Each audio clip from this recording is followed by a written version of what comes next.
We're here at Antigua Forum with Nouh El Harmouzi. And Nouh, you founded Morocco's first free market think tank. Can you explain why you founded it and also how? After studying in France, in Aix-en-Provence, I had the chance to meet many professors and to hear a lot about this new idea in my situation. So I had the chance and the occasion to meet many professors, etc., and to visit Cato Institute. And after that, meeting a lot of people, we decided to create decide to initiate a program to promote classical liberalism in the Arab world. And this is why we decided to start by creating Minbar al-Hurriya, which is stand of liberty, and trying to promote our ideals, these ideas of free markets, minimum government, rule of law, and toleration in the Arab world. And we worked on this program for nearly 5 years, organizing events, meetings, summer schools, translating books, publishing articles, op-eds. And after that, we decided to create a think tank, not only a program, but structure to have offices and to train people and to be more effective. And this is how we create this think tank. Why? Our countries suffer a lot from a lot of ism, interventionism, Stalinism, communism, Islamism, particularly these days. So the answer or the voice of freedom is extremely important. And this is why our role, our duty is to explain that another alternative is possible to answer to this statism and Islamism. And this is why we decided, and this is our work currently in the Arab world. And so liberalism is quite rare in the Arab world. So what challenges have you encountered on this journey? Particularly the economical and political liberalism and social and philosophical liberalism is very rare due to the evolution of these countries, due to the understanding of the religion. So this is why we decide to explain the importance of economic freedom, of political freedom, and social and even philosophical and freedom of conscience. The lack of development, in my opinion, of this country find its origin of the lack of this freedom and in non-adapted or bad institutions. And we believe that with freedom, with political freedom, with economical freedom, and it's whole, you cannot, after the Arab Spring, a lot of people said that we want only political freedom and we don't want economical freedom. And we believe in the Arab Center that it's whole. You cannot have economical freedom without political freedom because they interact. And this is why we explain that creating sustainable dynamic, durable dynamic in this region is required to have economical, political freedom and freedom generally, freedom of speech. And this is our work and this is what we try to promote. You mentioned the Arab Spring. What impact did that have on liberalism and your work in the Arab world of promoting liberalism? It's mixed impact because in 2010, 2011, when the Arab Spring started or began, people asked for freedom, for dignity, freedom, and social justice. And we all know what can be social justice, by the way. So people wanted more freedom. I think that's in many cases now, the population understands the importance, at least of political freedom. But the Arab Spring turned in or took bad ways. It's like moving forward and after that stopping and moving backward. Because the Arab Spring started, it's not enough to demonstrate and to create and to make a revolution. This is very important, but we have a lot of issues after the revolution, and unfortunately the society was not ready to deal with the after revolution. First, Second, in this region, we have structural and a lot of problems. So after the revolution, this problem, people face the new problem. They face these new problems, and particularly the security problems. And this is why it was not a success, these revolutions. And this is why in many countries, like in Libya, like in Egypt, like in Syria, like in Bahrain, the Arab Spring was not spring, that was winter.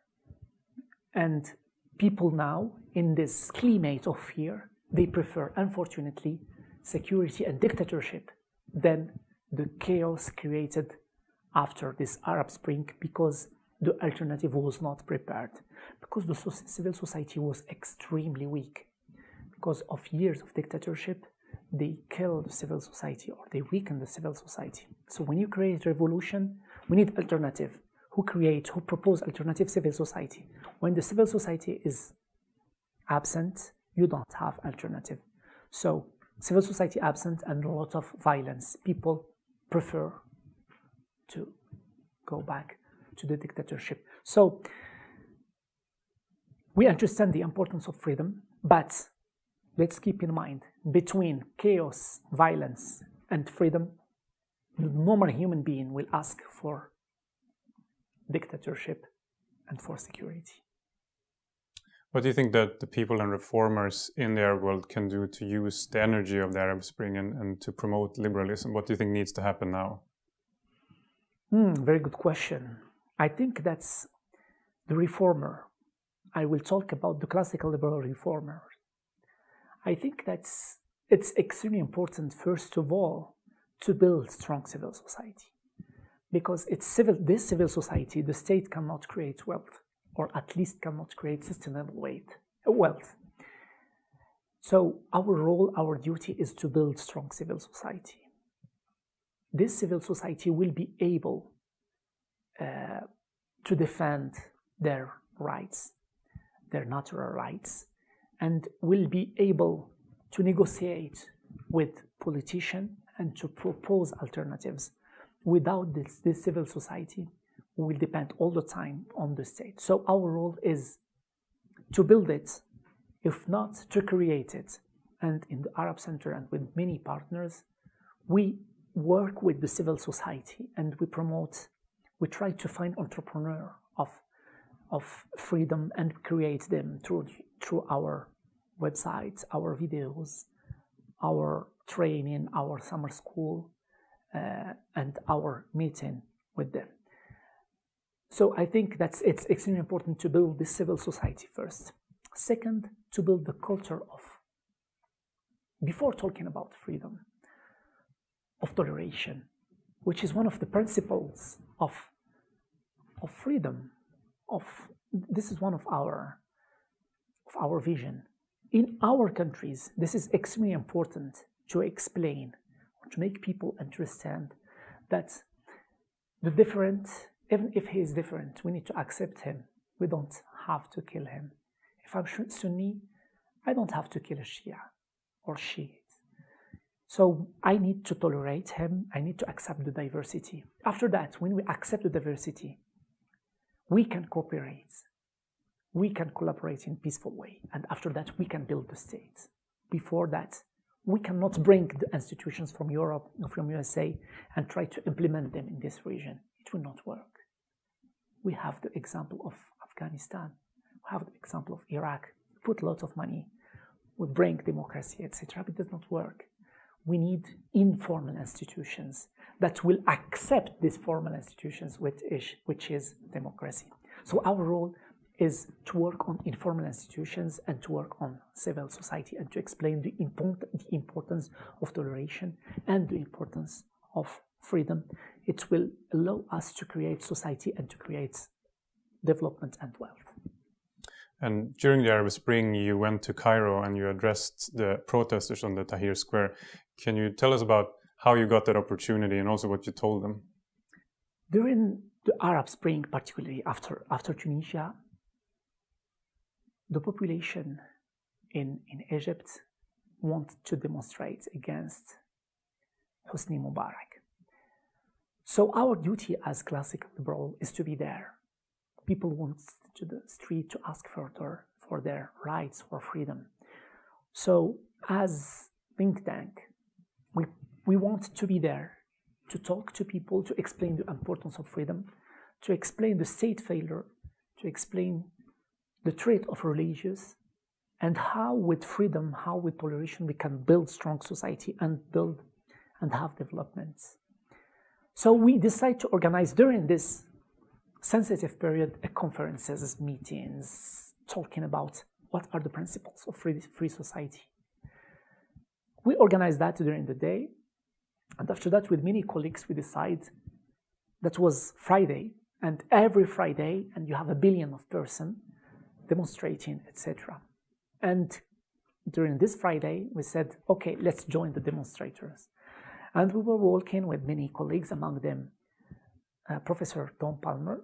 We were walking and looking and hearing to all these people, and particularly the religious, preaching and talking and presenting their way of life, their views, etc. And by talking with Tom Palmer, said, why not go in there and giving another voice, another sound?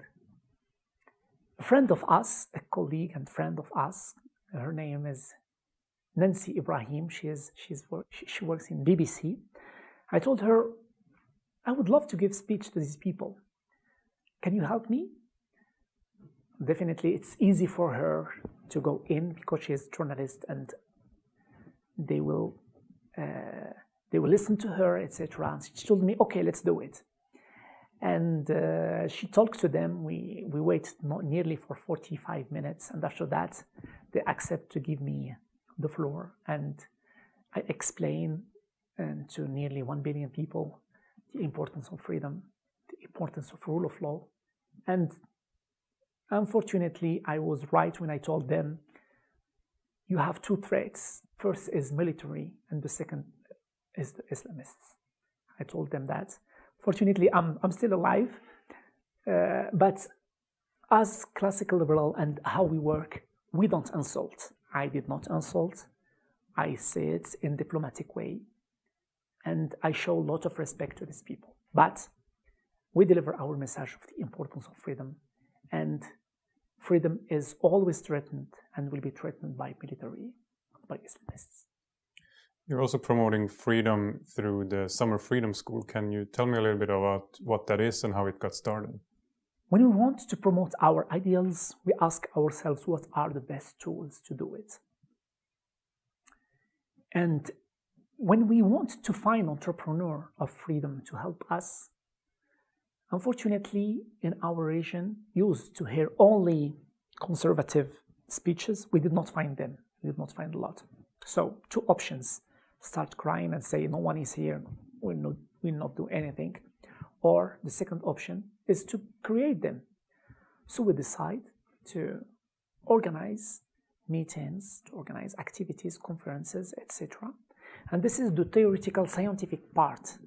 We want also to train youth. And this is why we organize, and we still organize, a lot of summer camp or summer schools or summer universities. We organize in Morocco, in Egypt, in Tunisia, in Lebanon, in Jordan. We organize 2 per year. We bring a lot of youth, entrepreneurs of change, entrepreneurs of freedom. We bring them to a country, to a hotel, and we work with them for nearly 1 week about our ideals. And now we have a strong network of 300 persons working with us, writing paper for us, publishing this paper for us. And this is the idea of organizing the summer school, basically to create or to build a strong network of freedom defenders. Thank you very much, Noah. Thank you for inviting me.